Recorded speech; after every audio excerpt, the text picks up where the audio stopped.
I digress. I don't know how economics work. I'm an unemployed guy with Land Rovers. Those of you who've been around for a bit know I have a problem with acquiring things. Usually too many of them. Well, it happened again. I helped my buddy with another auction, which means we got another load. Welcome back to the Lost Cause Ranch. If there's one thing in life I am certainly capable of, it is creating a cluster. Been a minute since I've seen you guys.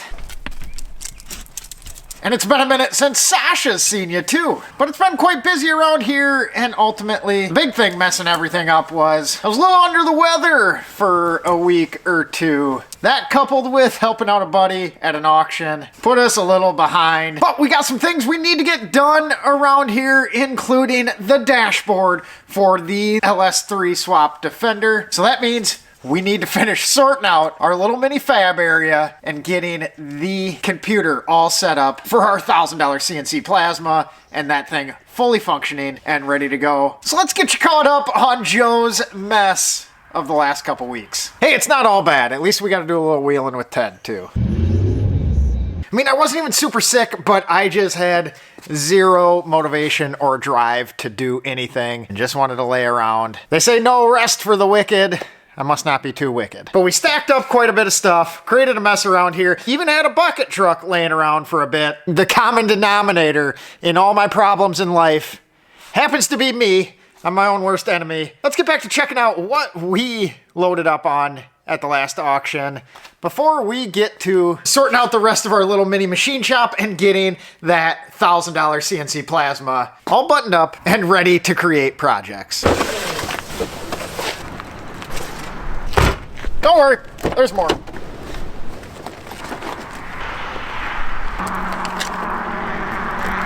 We got more in the house too, but that thing's kinda neat. We ended up getting Ted a little morgue table. That guy's gonna make a decent teardown bench. But the coolest thing we picked up, or at least what I think the coolest thing is in the back of the Eco. Let's go grab that.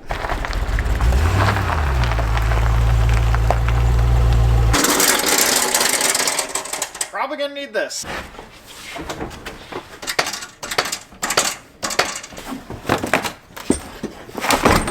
It's nice and light. This thing is freaking awesome. I'm super excited about this guy. It is utterly massive, as you can tell by this regular size soda can right here. Or if you're from Iowa like me, pop can. It just swallows that thing up. This thing's gonna be such a cool addition to the shop. It is very much older than me and is nearly 100 years old. And by what it took for me to blow my back out and throw this in the back of the Eco, it is well over 100 pounds. It is a Charles Parker Model 69X with a semi-steel solid bar, whatever that means.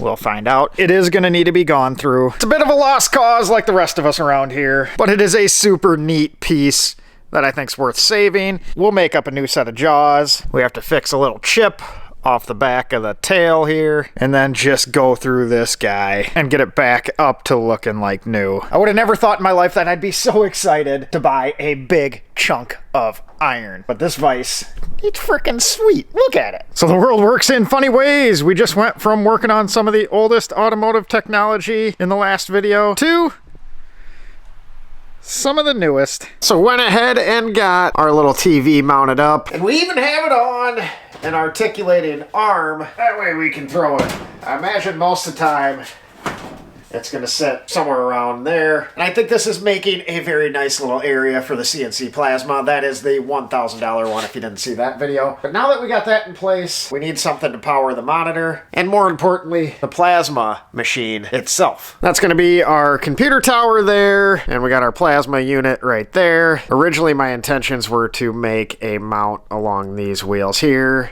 to house both of those. But I think I'm gonna call an audible on that one.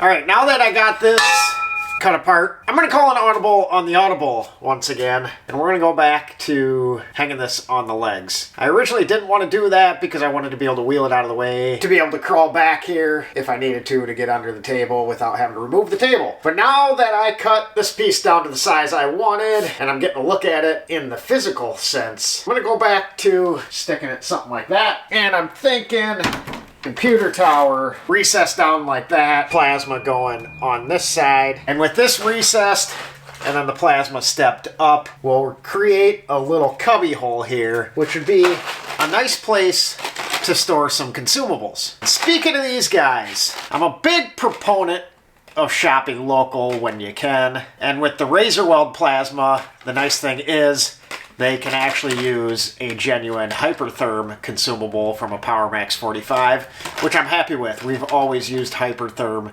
stuff on our CNC tables in the past. This will be our first my first non-Hypertherm plasma, but I'm happy to use Hypertherm consumables. Always had good luck, long lasting, and great performance out of those. But back to shopping local. These guys, you can get each pack of these for $35 to $37 online. 5 nozzles, 5 electrodes. Went to our local welding shop. These two were $115 for the pair of them, which equates to quite a bit more. Like $20 more and $20 more, 70% more expensive than ordering them online, which is kind of a bummer. That's a little beyond my threshold of comfortability in supporting local businesses. Like to when I can, but I guess the good thing about that was, even though I paid more, I was able to touch and feel them and have them in my hands today, albeit at a $40 premium. But either way, little story over there. I'd like to have somewhere where I can just stuff those guys and keep them close to the plasma, and I think that'll work well. So, now that we have this laid out and we have the CNC plasma table here, I think we should go inside and draw ourselves up something to cut out on the plasma to make this guy happen. Remember that purchasing problem earlier in the video? Well, this new GM truck grill was part of that. Good news is, though, that one's sold already. Didn't stick around too long. Bad news is, I gotta ship it. Any of you guys that have bought stuff online and had it shipped know that most of the shipping services are pretty rough on equipment. I went ahead and went to my favorite store, picked up some foam insulation, along with a couple extra large cardboard boxes, and we're gonna makeshift a little extra protection for this guy. That was expensive enough, we don't need it broken. I mean, we don't need anything broken, but especially that.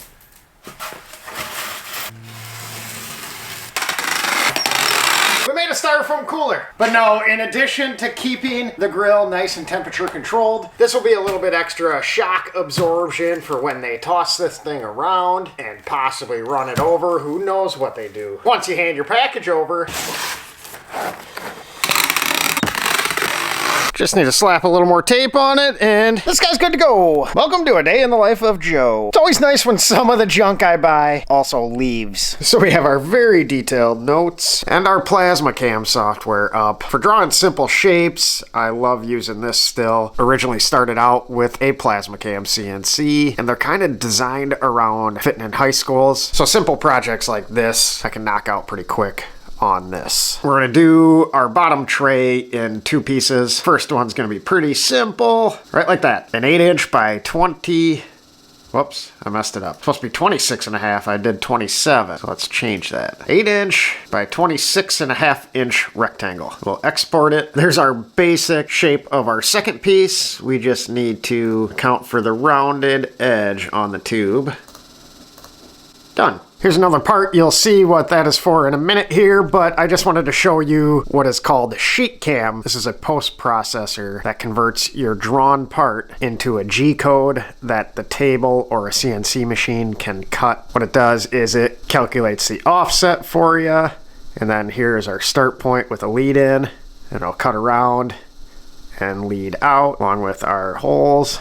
The same. Over here in our tool, we get to set all our parameters. Our kerf width, which is how wide the amount of material the plasma cuts out is. So you have a little offset to account for that, along with our feed rate, how long for the pierce, the height. This just makes it all into a format that the plasma table itself can use. It's unable to take a CAD drawing by itself and cut it out. I thought I hit record, but I didn't. But either way, we just swapped out the old consumables that came with the machine. Pulled them out. They are just some Chinese knockoff ones. The electrode didn't look too bad, but the nozzle had a pretty good ovaling out on the tip. So we went ahead and took our actual Hypertherm electrode and nozzle. You can see we got one missing there and there. But look at how nice and shiny those guys are. And our new tip should do well. And here is our makeshift setup going on, and this is what we're trying to solve. I don't want the plasma sitting on a wooden cart all cockered up down there with my laptop stand. Either way, we'll get that out of the way.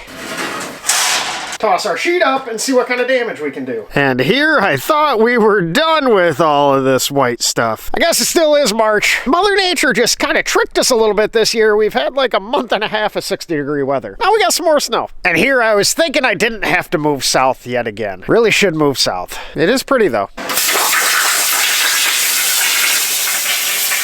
So there is our official first part we made with the CNC plasma. Did half decent. I do need to play with the torch height though. It's controlled by voltage, so we just gotta dial in that voltage number. The cut height was about twice as high as we need it to be. You won't be able to see it on such a thin sheet, but we have a touch more angle on the cut than we should. But it is a pretty clean cut otherwise. No real slag or dross, just on the corners where it slowed down.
We lost one. Gotta go fishing.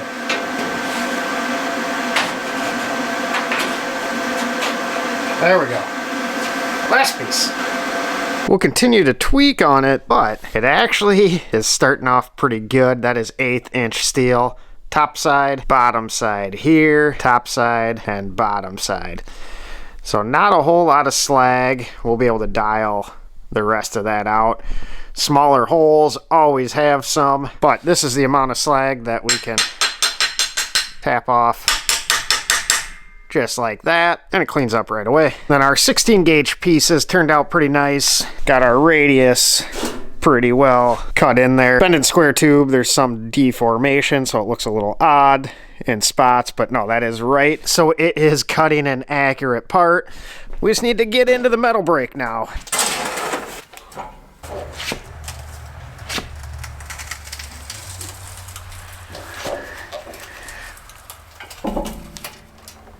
You ever mess up order of operations? Because that's what I did just here.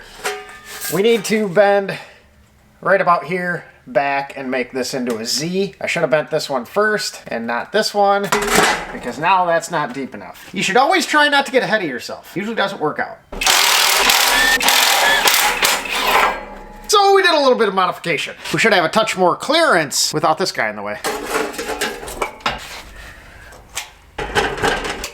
Our only downfall now is we don't have as much surface area for when we bend this guy up, so it may get a little wonky around this, but we'll see how it works out.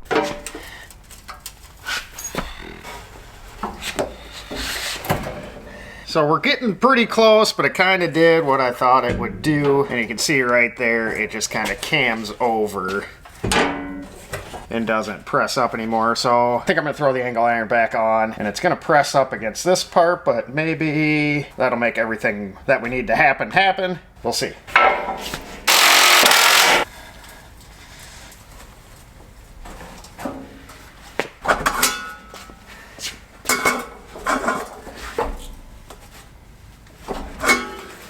So with that, we got a little bit of compromise. We don't have as tight of radius on the top. You can see it's about double what the bottom is. But for this application, it'll work out fine. Future Joe just has to remember to pay attention to order of operations.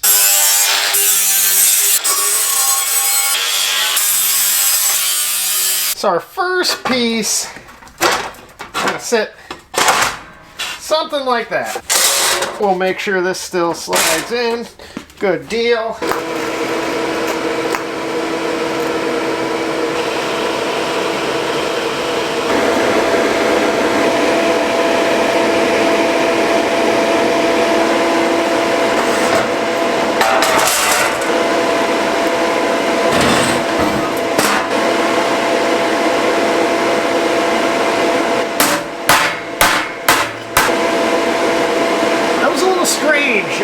Had to switch back to my old gas lens. It's got a new Pyrex clear cup and gas lens with a diffuser, and it wasn't flowing correctly, so I'll have to dig into that a little more, but switching back to that solved the problem, so we'll deal with that later. Future Joe problem. There's a little shelf tacked together, our lower section, upper section. Now we just need to put our brackets on, that way we can bolt it on.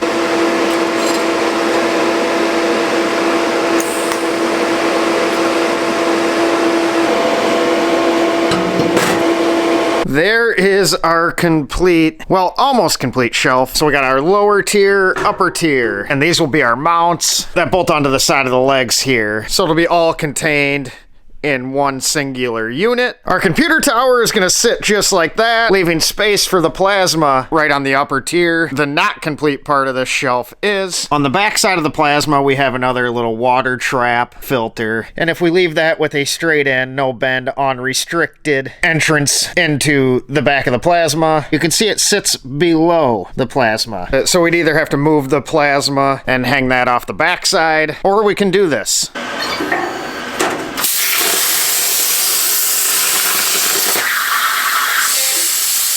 Right, there's another fun little aspect to having a tool like this. We can throw the entire assembled part right up on there and cut an additional hole that we needed. We never planned for that in the beginning, but we were still able to make that thing happen. I got my first CNC plasma like 15 years ago, but recently went for a few years without one in operation, and man, I forgot how useful these little guys are. We would have been sitting here frickin' grinding away with a hole saw. I mean, it would have went quick, but definitely not that easy.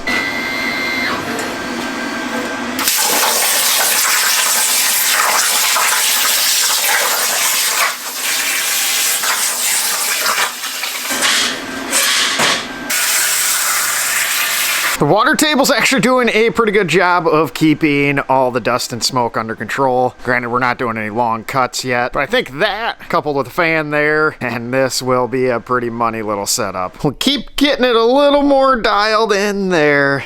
That is right off the table. Virtually no slag on the 16 gauge stuff. The 1/8 inch is looking pretty good as well. No slag or dross on the outer part. Small interholes like that, like I said earlier, are always gonna have some with an air plasma, but that is pretty easy to knock off.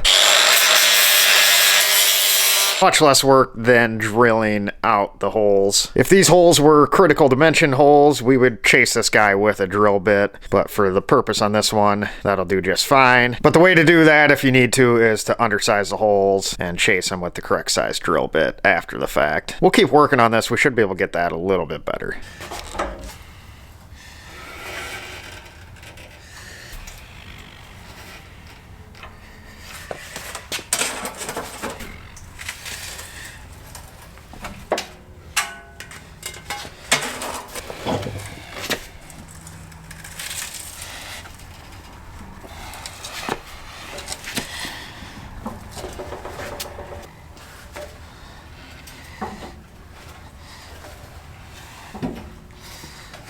we managed to get all 3 of these bent without botching up the order. But that's only because these particular pieces, I couldn't mess the order up. Didn't matter which one I did first. So here's what we got going on with those pieces. We're going to use the factory little laptop stand. That little bracket there, that will slot in there. And we have this piece. This will be where our keyboard and mouse go. Bent up a little lip there to catch it from sliding off. And one in the back here for some rigidity. That takes the 16 gauge and makes it nice and stiff. And that guy will go centered up, and we will weld our tube onto this, tie it into that, and then we'll have a little swingy dingy keyboard, or I suppose we can even stick the laptop on there too, until we have everything all hooked up.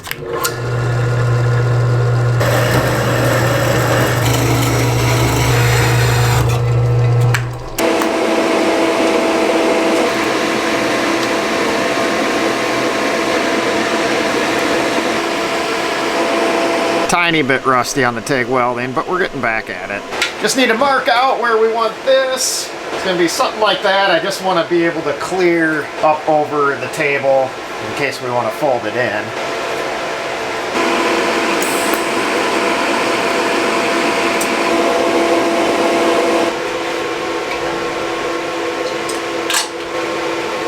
Perfect. Clicky clicky, cutty cutty. Even if we just want to throw the laptop up, we can do that. That works out pretty swell. Look, we're gonna be able to get so much done. Our first real project with that $1,000 CNC table came together pretty nicely, I think. Should clean up that back corner quite a bit. Now we just need to get a little paint on these guys. Unfortunately, we can't be just fun stuff around here. Every once in a while, we have to do our chores as well. We've been running the laser fairly heavy, or heavy for a fair amount, which means we need to do some maintenance, mainly cleaning. We got a special little tool. We use that.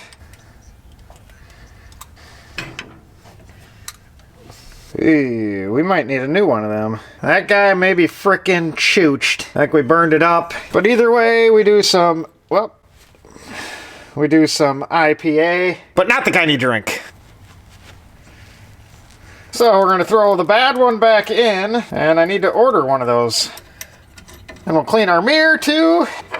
And we got another mirror tucked back here, and we're just going to leave that one in place and wipe it and block your view of it. Then we're going to hit our rails and clean them off. We're going to throw a little grease on it too.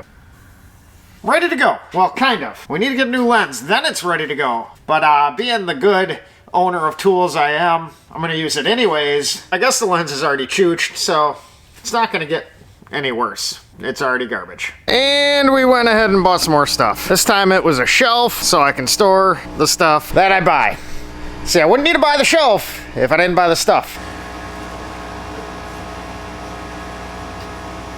Well, that don't work. Try a different size.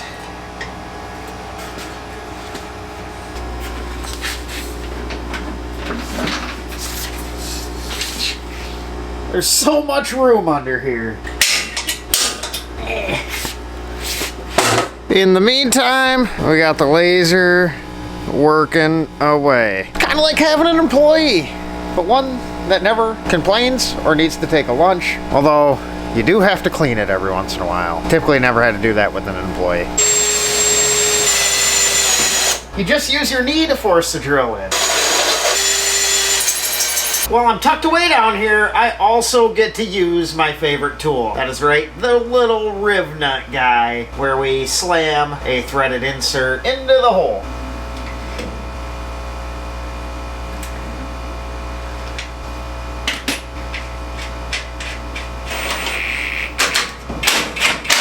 Would you look at that? We are in business. I went ahead and robbed a keyboard and mouse from my computer inside the house. And we'll use this for the time being to get ourselves going. This is an old school, I think it's a Dell computer. It's never been hooked up to the internet, so I got a flash drive, all the programs across. It's already got our sheet cam, plasma cam, and software like that from the last setup, but we do need to get the Crossfire program installed along with the updates to sheet cam and the plugins for the Crossfire. So we'll do that real quick, and after that, we're gonna go run to our local mall. We have a local guy who has a little tech store with a bunch of old computer junk, but not necessarily junk because it's going to be useful to us, sitting there. And I'm going to go ahead and grab an old school keyboard and mouse with, I believe they call it the serial cable. We're not going to eat up our limited USB ports on our old computer, and this thing just always seemed to work better on the old school serial cable setup. Unfortunately, Joe went ahead and threw those away when we put the computer away. You only end up needing the things you throw away, not the things you keep, is what it is. So we'll try the normal. Yep, that didn't work. And neither did that. Huh. Well, that frickin' sucks. Well, this is a bust so far. Doesn't seem like anything wants to install on there. It is Windows XP, so it is quite old. My favorite Windows, though. I'm not the most tech guy ever, so I'm gonna have to sit down and try and figure this all out. But it is pretty funny rolling through this computer and seeing some of the old things we used to make. This is like a trip down memory lane. For instance, right here is a skid steer bucket. I mean, there is a few folders full of different stuff. We got thousands of files in here. We used to make a ton of shooting targets. These little skipjacks are kind of neat. Great for plinking with a handgun. You weld two of these together and it's like a little jack, I guess. And you'd hit this and it walks. Hit it again, it walks again, walks again, walks again. Those are fun. I could sit here all day reminiscing about all the fun stuff we made. There's a ton. My favorite is the Eiffel Tower. See if I can pull up a picture of that. But I should actually accomplish something and not just blow some time looking at the past. Onwards to the future. Not necessarily getting a whole lot worthwhile accomplished at the moment, but I did run and grab a wired setup and tucked it up underneath there. I think ultimately I'm gonna make a flat bolt-on piece here with a mouse pad. The keyboard I grabbed is quite massive, but it matches the computer and I like the click. And it's nice to have a local place that has this stuff laying around because Best Buy staples and whatnot does not. It'd be thrown away for some. This guy made $7 for that. I can't complain, and it's better than ending up in the landfill. But speaking of that whole local versus buying online thing that I was talking about earlier with like the consumables down there, for the monitor, had to go get a longer VGA cable, a 10-foot one. The 6-foot one I had didn't reach from the TV through the wall down to the computer. So I went online and I checked whether Best Buy or Staples had one in stock, so I didn't have to wait because I'm impatient. Well, Staples had one, $9.29. Pretty freaking good deal if you ask me. Except for when I went, pulled it off the shelf, rang it up, $37 in store. I asked the lady, I'm like, well, wait, hold on. $9 is a lot different than $37. She's like, oh, did you look online? The cables are much cheaper online. I can price match that for you. So without an issue, she price matched the price that they themselves had it advertised for. Just more blown away that you could have this, order it online for store pickup in 1 hour for $9.29, but if you walk in the store yourself, $37. I guess I don't understand. I mean, I do understand because it's Staples and they're probably preying on people taking their company credit card and not giving a crap and going in and getting their boss a cable because that's what they asked for and not even paying attention to the price. So therefore, instead of making a few bucks, they would have made 35. I digress. I don't know how economics work. I'm an unemployed guy with Land Rovers and a Chevy pickup. Well, since I'm obviously the most tech-savvy guy you've ever met, back to using my laptop. But we have one more part to cut out tonight. Another test for a very important project. In fact, the project that spurred chasing after this CNC plasma altogether.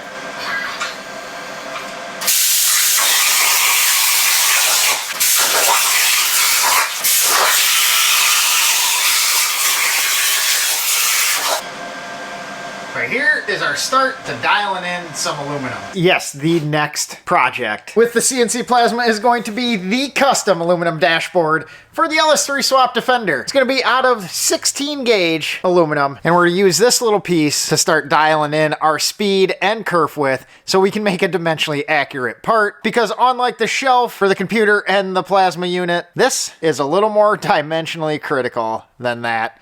We need it to be accurate. We had one issue right off the bat on the big hole, and that is it did not cut completely through. And part of that is it was inconveniently placed on a slat. Sometimes that just happens. Our slag isn't too bad, a little bit on the corners where it slowed down.